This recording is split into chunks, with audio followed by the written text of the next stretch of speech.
So this is the Sno-Block Ice Maker. It holds 40 cans, and this is what a can looks like. Each can has a line on the inside that kind of shows where to fill it up. So this particular can holds it up right there.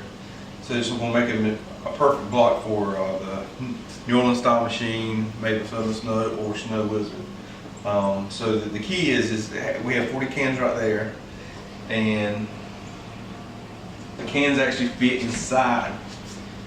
The cans would actually fit inside the machine. So the cans go down, and I'm not going to go all the way down because I don't want to get her can wet. But the cans would go down inside and rest on these rails.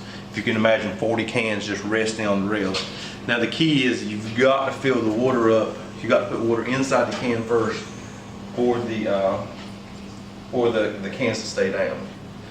But once you fill up all the cans, stick them in there, turn the machine on, and it's going to take generally, depending on the size of your machine and compressors, anywhere between 8 to 12 hours with perfect temperature, perfect water to freeze.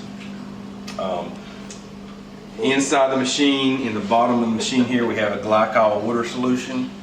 That is, and then we have these coils, and what happens is the compressor over there cools down these coils to whatever temperature you choose. I mean, it could be 0 degrees, 10 degrees, 15 degrees.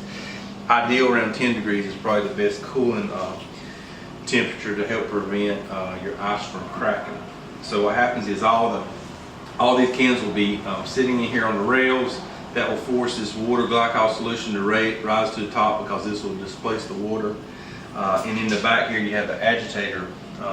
Basically what it does is it agitates and stirs the glycol solution around these cans to help freeze and evenly distribute the solution around the cans.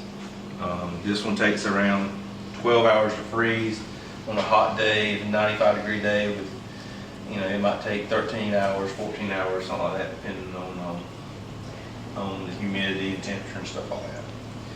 Once the cans are frozen, you would basically, now you have your block of ice, you bring it out. I like to sit on the rails for a second to let the glycol solution to drip in there. Then it's nice if you had a table or something, you could turn them upside down to release the block from the mold. So to show you kind of how at the top here, this is the motor, this always runs. This is the agitator motor. This has a shaft that goes down in there and it agitates the liquid all around. This would always be on. This is your thermostat here. This is where you're set for your machine or compressor to come on or off. The compressor, which is over here, doesn't run 24/7. It just runs when as needed. So the compressor over here cools the coils that's in the bottom. And then that in turn cools the glycol solution, and that in turn would actually freeze the blocks of molds. You could have this located outside if needed. The compressor, you'd have to get a refrigeration person to come and have it set up outside. But this unit as is came off the truck just like this, so it was all one complete setup. All they had to do is wash their containers, add their glycol, add their water, and plug it in. So very straightforward.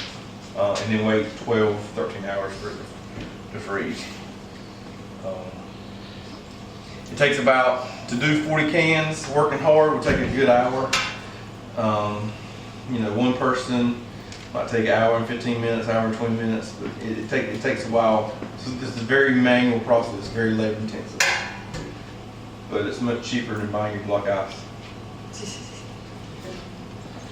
They do have plastic cans. These are stainless steel cans. The plastic ones are a little different, and they take longer to freeze. So